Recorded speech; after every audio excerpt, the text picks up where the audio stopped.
Okay, let's address this whole KJ Jefferson, Jalen Hurts comparison thing that is apparently actually a thing. You are Locked On Razorbacks, your daily podcast on the Arkansas Razorbacks, part of the Locked On Podcast Network, your team every day. And welcome into the Locked On Razorbacks podcast. I am your host, John Nabors. I'm also the host of Out of Bounds. You can catch every weekday afternoon from 1 to 4 on 103.7 The Buzz and 103.7thebuzz.com. Today's episode is brought to you by FanDuel. Make every moment more. Place your first $5 bet to get $150 in free bets, win or lose. Visit FanDuel.com/LockedOn today to get started. Hope everybody's having a wonderful Tuesday. As we'll talk a little basketball here in a bit, because I know people are really interested in, thinking about Arkansas, Kentucky, which is always a fun game and a lot of history between these two programs and whatnot. But this is something that actually happened last week that I haven't had a chance to go in depth about. And I thought today would be a perfect opportunity to do so with Dan Enos being the new offensive coordinator for the Razorbacks, and a comment that he made last week when he was being introduced to the media about KJ Jefferson. He's obviously watched him, and he obviously has a bit of knowledge on the type of quarterback that he is, but it was how he phrased it in the comparison that he made that really got people talking. Take a listen. There actually is, KJ kind of reminds me of Jalen Hurts a little bit too. I always, I'm a big on trying to find comparisons, if you will. One thing I will say is I've coached a lot of quarterbacks over the years. This will be my 32nd season coming up as a collegiate coach, and they're all different. There's not two the same, and I tell this to the guys all the time. But but with the great ones that I've coached and been around, there's a lot of similar characteristics, if you will. But what a comparison there. Appreciate Pig Trail Nation for that video. But what a comparison when you hear Jalen Hurts. Jalen Hurts, the guy that is getting ready to play in the Super Bowl this year for the Philadelphia Eagles, a guy who's in the running for NFL MVP. That's a huge, huge compliment to KJ Jefferson. But that's the NFL Jalen Hurts. Let's look at the college Jalen Hurts. He was a guy who played at Alabama for 3 years, then, of course, finished his career at Oklahoma. And looking at his numbers, especially he was at Alabama in his freshman year, he completed 62% of his passes, 23 touchdowns, 9 picks for 2,700 yards. And then in the next year, we know that there was some back and forth with as Tua started to emerge, he only completed 60% of his passes for 2,000 yards, 17 touchdowns, only 1 pick. So didn't turn the ball over a whole lot. And then in 2018, didn't really play that much at all because of Tua taking over. And when he was at Oklahoma, numbers just went through the roof. Completed 70% of his passes for 3,800 yards, 32 touchdowns, and 8 picks. So that was Jalen Hurts when he was in college. Just going through, because again, he was a perennial starter, or at least started quite a few games in his 4 years in college. And now KJ Jefferson, who has been in college for 4 years, it's hard to compare the exact stats as far as, eras and where they played. And also with KJ, he's only been the starter for the past 2 seasons. So just looking at the numbers and what he was able to do in the past 2 years. In 2021, KJ completed 67% of his passes. So you're talking about a lot of comparisons there as far as completion percentage, 2,600, almost 2,700 yards. So pretty similar there to when Jalen Hurts was in college at Alabama. 21 touchdowns, 4 picks, which again is very comparable to the time when Jalen Hurts was a young quarterback there at Bama. And then this past year, KJ playing 2 less games, mind you, got to keep in mind, 2 less games and not being healthy in one of them, completed 68% of his passes, had 2,600 yards, almost 2,700 yards, 24 touchdowns, and 5 picks. So essentially, you're talking about KJ this past year, which always cracked me up anytime people said that KJ did not play as well this year. Oh, he was only good with Burks. It's just a bona fide lie. He had pretty much better numbers across the board. The only one that he didn't have better numbers in was yardage, which, again, he was only short by less than 30 yards difference from 2021 to 2022. So, again, keeping in mind that he didn't play in 2 full games and was not healthy in 1 game there, too. And so it's interesting to see all that. And you get into rushing stats where obviously Jalen Hurts was much better, or at least much more suited for rushing yards. He almost had 1,000 yards his freshman year, at 855 yards his sophomore year, only 167 his junior year. And then his year at Oklahoma rushed for 1,300 yards and had 20 touchdowns. Like, that's incredible. Dude accounted for 52 touchdowns at Oklahoma. Now, granted, Oklahoma is kind of the quarterback factory when Lincoln Riley was there. So they were just putting out Heisman Trophy candidates back to back. And honestly, Jalen Hurts, I know, was for sure in the running, and he deserved to be. But KJ, again, different offenses, different things. So you guys keep that into consideration. But KJ is obviously a very accomplished runner. He had 664 yards in 2021 and then 640 yards this past year, rushed for 6 touchdowns and 9 touchdowns respectively. So when it comes to rushing, Jalen Hurts is definitely there into the mix and being better with the numbers and everything that goes along with it. But it's just a fascinating thing when you go beyond the numbers, though, because that's not what this is all about. I'm just kind of using that as a point of reference when it comes to seeing what these guys accomplished in college. I'm going to be clear. There's no doubt that Jalen Hurts was a more accomplished quarterback than KJ Jefferson when he was at Alabama and Oklahoma, because a lot of times if you just go to Alabama, you'll be in a very accomplished player, and he's doing very well into the NFL. So what could Dan Enos really be referring to when he's comparing these two quarterbacks? He also said that no quarterbacks are the same, but he likes making the comparisons. Well, I think that just because of the size of these two quarterbacks, where KJ Jefferson's a little bit bigger. He's 6'3", 242 compared to Jalen Hurts, 6'1", 223. So KJ's definitely built a little bigger, a little stronger and everything. And then you also got to take into consideration who was coaching Jalen Hurts when he was in college. Because when he was at Alabama, you had Dan Enos there for a split second. Sarkisian was there too. Steve Sarkisian. And I think Lane Kiffin already left by the time that he was there. So you had some pretty accomplished coordinators there. And then, of course, goes to Oklahoma and has Lincoln Riley as his quarterback guy too. So he obviously had great coaching from great coordinators and great quarterback coaches. And KJ, in his 2 years here, had Chad Morris and then Kendall Briles. So I still, of course, Kendall Briles is so much better than anything that Chad Morris or his staff did. But still, Kendall Briles, as much as I actually thought Kendall Briles was a good OC, I still don't think he's to the level, or at least not as accomplished as Steve Sarkisian, Lincoln Riley, or even Dan Enos. And the names and the quarterbacks that they coached match up with that too. So I love the fact that Dan Enos comes out and say this. And I don't think it's any undue pressure that he's having on KJ Jefferson and saying this. Like, I don't think it's something to where he's like, oh yeah, I'm expecting, or I think that KJ Jefferson is going to be Jalen Hurts level. I don't think it's that.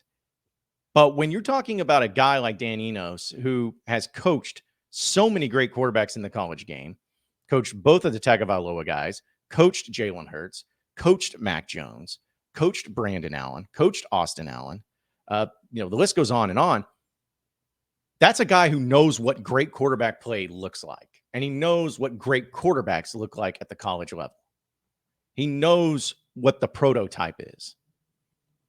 And so when he sees KJ Jefferson, and the first thing that pops into his mind after watching film on him or scouting him or whatever is Jalen Hurts, I think, to me at least, that shows that Dan Enos sees something.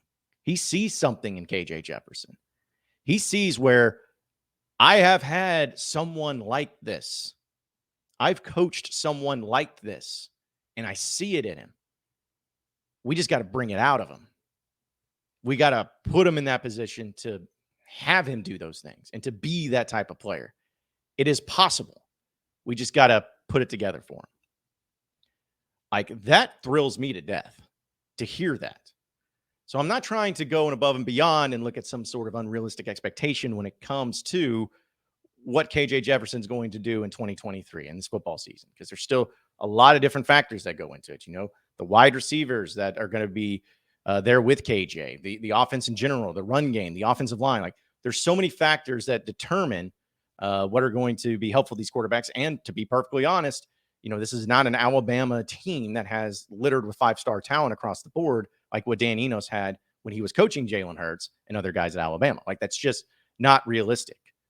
But I'm the biggest KJ fan there is. I love KJ Jefferson, and there's a chance he still could go down as one of my favorite Razorback quarterbacks of all time, especially depending on what he does this year. If Arkansas has a big year and he leads them to a big season. I love the guy. He, in an era when everyone's transferring out and looking for better deals, he stayed. So I think that no matter what happens, everyone's going to have the massive amount of respect for KJ Jefferson because he absolutely deserves it. But that being said, though, there are things, though, that he can work on and needs to work on, especially if he wants to take his game to the next level in the NFL. And Dan Enos is someone who knows how to get guys ready to get into the NFL because he has done that. I mean, at every school he's been at, there's been an NFL prospect that he has coached, that he's groomed, that he's developed, and that got better just year over year. Like we always think about when Brandon Allen from 2014 to 2015, the leaps and bounds he took, and he considers Dan Enos to be one of the main factors of that. Same thing with Austin Allen. Austin Allen had a great leap from just where he was at before Enos in the next year. And he gives a lot of credit to Enos there too. So he can do things immediately and change things. And honestly, I think that's what's KJ's missing. Whereas great of a quarterback he is, one of the best quarterbacks in the SEC, I think the things that Dan Enos can provide for him and coaching him, developing him is what's going to separate him from just being a good quarterback in the SEC to an elite quarterback in the SEC. Maybe it's a bold prediction, but if things go the way I think that they will go, especially for KJ, there's a chance he will be first team all SEC at quarterback next year. I know. You're laughing. You're sitting there. You're like, there's no chance, no way. I think there is. I really do. And that's saying something because there's going to be a lot of great quarterbacks in the league next year. And again, a lot of work that needs to be done before you get to that point. So you don't want to put the cart before the horse. But I'm just telling you, with the things that KJ can work on, whether it's the reads, whether it's the dropping back passing, whether it's the decision making that he has, like all of those things, those can be fixed overnight. He can go from being just a good quarterback to an elite quarterback where NFL scouts will really start to take notice. And if he can stay healthy, which is always very important too, he can be in a position to where Arkansas can have a great offense. Once again, one that scores effectively, one that can actually punch it in at the goal line or in the red zone, one that can be very effective. And so I just love the comparison. I love that Dan Enos sees that immediately, sees that in him. Gives me a lot of confidence, gives me a lot of hope that this will be a next level thing for KJ and for this Razorback football team going in to next season, and especially this offseason too. So but I wanted to address that because I thought it was a really fascinating thing and a really cool thing that Dan Enos says. And he wouldn't say it if he didn't believe it. So I guess we'll have to wait and see how that all plays out. Folks, if you're looking for a delicious treat, but you don't want all the fat and calories, you got to try Built Bar. It's the best. It's absolutely the best. We go through the holidays and we're getting ready for spring break. That's probably going to be our next trips, or maybe get some holidays. Maybe you got Valentine's Day coming up. There's always these things to where you're going to look at it as like, man, those are surrounded by food. Like Valentine's Day is all about the sweets. Maybe you're going to do Mardi Gras. Maybe that's a thing you do. Maybe you like to go on spring break, or maybe it's St. Patrick's Day, whatever it is. There's always these holidays and these events that are coming up that want us to kind of indulge a little bit, eat a little unhealthy, maybe drink a little unhealthily, but you're trying to maintain your health. So let me just be honest. Built Bar is something that can help you out with that because it tastes incredible with so great taste with so many different delicious flavors to choose from, and only 130 calories, up to 17 grams of protein. Like, you couldn't ask for anything better than that. They taste great, and they're not filled with a bunch of junk that you won't need. They're filled with nutrients that's going to help you be able to maintain your health, but also be able to help you lose weight if you're trying to get into the gym and get ready for those big events that you're going to have coming up. So you can check them out at built.com, see all the different Built Bars that they have to offer. You can also, of course, go to your local Walmart and Sam's Club and check them out in the pharmacy section there too. No matter what your need may be, Built Bar is going to be there for you. So check them out at built.com. And don't forget, Built Bar, the place to be, or the thing to eat, we're at the places to be when it comes to Walmart and Sam's Club. You are Locked On Razorbacks, your daily podcast on the Arkansas Razorbacks, part of the Locked On Podcast Network, your team every day. All right, so moving on into the next segment of the Locked On Razorbacks podcast. Can Arkansas, Kentucky tonight in Rupp Arena, which is so exciting. Anytime that these two teams meet, and they get to meet twice this year. Of course, Arkansas playing Kentucky tonight, and then the final game of the regular season against Kentucky in Bud Walton Arena as well. I think that everybody was expecting both of these teams to be in better positions at this point in time than what they're at right now, all things considered. But still, both of these teams needing some big-time wins, continuing to try to build their resume to get into the NCAA tournament. And man, oh man, would this be a great one for Arkansas to continue on their win streak in the SEC, because both teams are going through some SEC win streaks right now.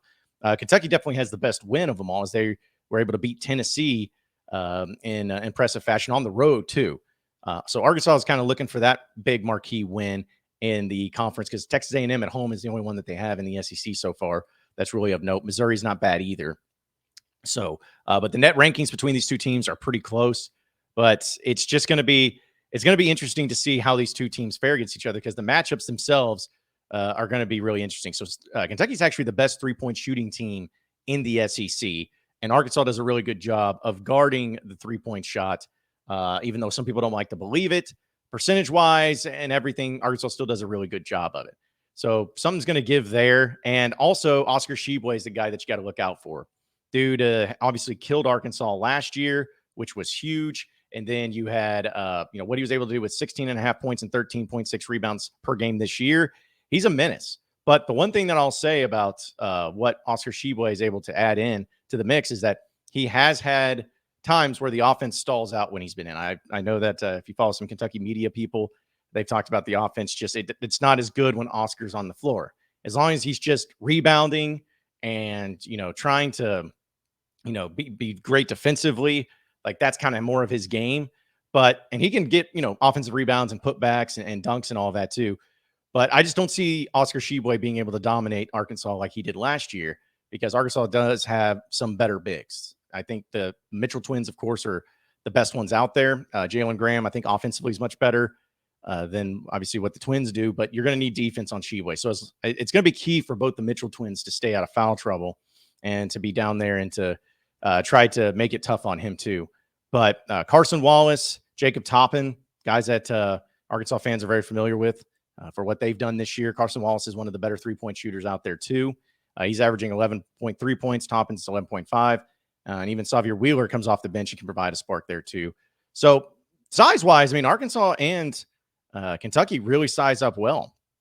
I think that there's not going to be any sort of benefit or any sort of advantage when it comes to the size of these teams, because you got Council, Black, Devo.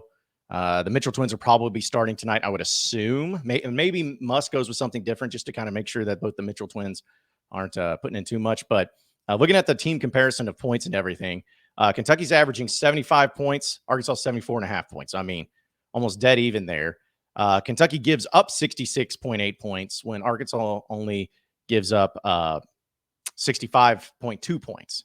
So Arkansas actually slight edge there defensively. Rebound margin, Kentucky's much better at plus 7.7 and Arkansas's at plus 3.9. Turnover margin, Kentucky's actually plus 0.6 when Arkansas is actually plus 1.7. So both teams are in the plus there when it comes to the turnover margin, but Arkansas definitely has an edge there. Field goal percentage, Arkansas has a better field goal percentage overall, 47.4% for Arkansas, 45.9% for Kentucky. The big jump here is, of course, three-point percentage, where Kentucky's shooting 36.6%, and Arkansas, as much as they've improved, they're at 30.6%. So still huge difference there, and because it's really been all Devo Davis making threes. And free throw percentage, as bad as Arkansas is, 69.7%. Nice. Kentucky's right at 68.9. So you're talking about a full percentage point less than Arkansas as a team when it comes to the free throw line. So besides the three-point percentages, and obviously the rebounding edge there is for Kentucky, these teams are pretty even. And Arkansas, of course, last time they were in Rupp Arena, were able to take care of business and win during the COVID year. So obviously that's a completely different year, completely different season. A lot of things have changed. But those were times where it's like you kind of lean on those to see, maybe what to expect a little bit. And as far as the environment, it'll be interesting. It's an 8 p.m. game, so it's kind of late there too. Kentucky's favored in this game, according to FanDuel, by 4.5 points. So that's about what I expect. But I'll be honest. I'm not expecting Arkansas to win this game. I'm just not expecting them to. It's tough to go on the road, as we've seen, for Arkansas, and especially in the SEC, and especially against a team like Kentucky. They are playing better. They are a talented team. Calipari is a really good coach. But really, since Muss has been here at Arkansas, he's 2-1 against Kentucky, and his one loss was at home his first year, where we know it came down to the wire there. John Calipari getting ejected and all of that. But Arkansas has fared really well against Kentucky in the past 2 seasons. Now, again, it's a different situation, different teams and everything. But I'll be curious to see where, no matter what happens, I think it's going to be a close game. I think it'll be a lower scoring game too.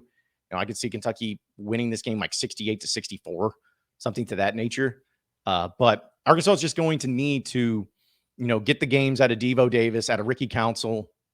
Just goes get Anthony Black. Like, those guys are going to have to play great games. And then can you just, I guess there's something else. Is it Jalen Graham or is it one of the Mitchell twins? Like, can somebody else just kind of bring, because everybody knows what Arkansas is going to do. They know that Council is great. They know that Devo's great. They know that Black's great. Graham is an offensive threat, but can they bring in somebody else to kind of alleviate the threat and maybe bring the defense back on somebody else? That'll be key too. But it's just going to be tough. Arkansas is going to have to play one of their best games to win. And if they win this game tonight, things are really cooking. Things are the confidence is going to go through the roof for this team. So let's hope that actually ends up happening. But should be a great game nonetheless. Folks, I got to tell you about FanDuel. Speaking of, this year, the only app that you need at your Super Bowl party is FanDuel. It's America's #1 sports book. And we're really excited about our new sports betting partner for Locked On because they're the #1 sports book in America. It's FanDuel. And if you're new to FanDuel, that's even better because they have so many great features that make betting on sports fun and easy. You can download FanDuel now to bet Super Bowl 57 with a no-sweat first bet. And you'll get up to $3,000 back in bonus bets if your first bet doesn't win. FanDuel lets you also bet on everything from the money line to point spreads, even to who will score a touchdown. And those are the greatest things about the Super Bowl, in my opinion, are the prop bets, coin tosses, things like that, how long the national anthem is going to be. FanDuel has it all taken care of for you as well. And you win instantly, which is awesome. And you get paid instantly. So good.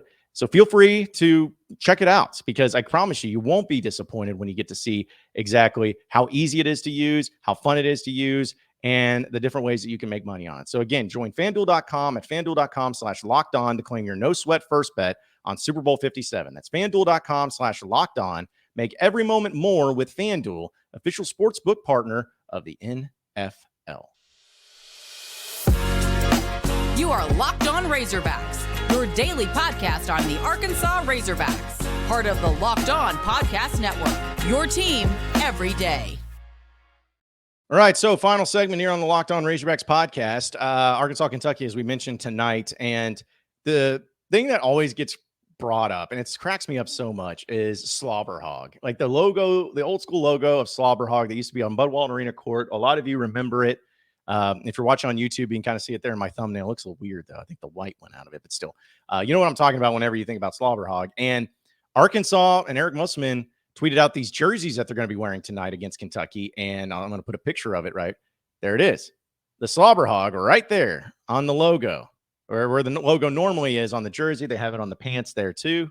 And that's all that's up there. No Arkansas, no Razorbacks, just a big Slobber Hog that's been put up there. So I like that. I love the Slobber Hog. I love the old school logos and vintage. And I've always felt like that Bud Walton needs to have the Slobber Hog come back onto the court. Now, is that going to make or break Arkansas' success rate? No. Is it going to change anybody's mind in recruiting to come to Arkansas because of that? No. It's just something cool that I've always really liked because I think there's so many traditions and things that Arkansas has that were taken away for whatever reason, and they need to come back. And I think that they have made some things come back and have made some things more readily available. But this is one where, I mean, maybe it's expensive. Maybe it's like you don't want to replace the court just yet. But whenever you have to replace the court or whatever you have to do on Bud Walton Arena's court to make changes anyways, put the Slobber Hog back. Put it back. I hate the way the state of Arkansas looks in the middle of the court. It's bad. And I'm not trying to be too critical, but if y'all pay attention, if y'all haven't seen it, check it out. I should have put out a picture of it and I put it up there. But the state has, it's like, when you see the state of Arkansas and you have the Mississippi River going around, you got the little squiggly lines, the outline there. Well, Arkansas just does like a little straight lines, just, and that's it. It's like, that's not what the state of Arkansas looks like. Why would you put that on there thinking, that's okay. It's not what the state looks like. So anyways, not that I'm being picky or anything like that, but still, they need to change the middle of the court, need to bring Slobber Hog back, but I'm glad they're still embracing. I'm glad they're still finding ways to put it out there because it's very important. It's very awesome to have. For sure. But either way, let's hope Arkansas wins because if they win in these jerseys, they got to wear them the rest of the time there too. Appreciate everybody listening into Locked On Razorbacks podcast. Be sure to like and subscribe to the podcast on iTunes or on Google Play. You can also get after me on Twitter at BuzzJohnNabors for any questions, comments, concerns that you may have. We'll keep it going from there. Same podcast time, same podcast channel tomorrow afternoon. Have a great day, everybody. We'll see.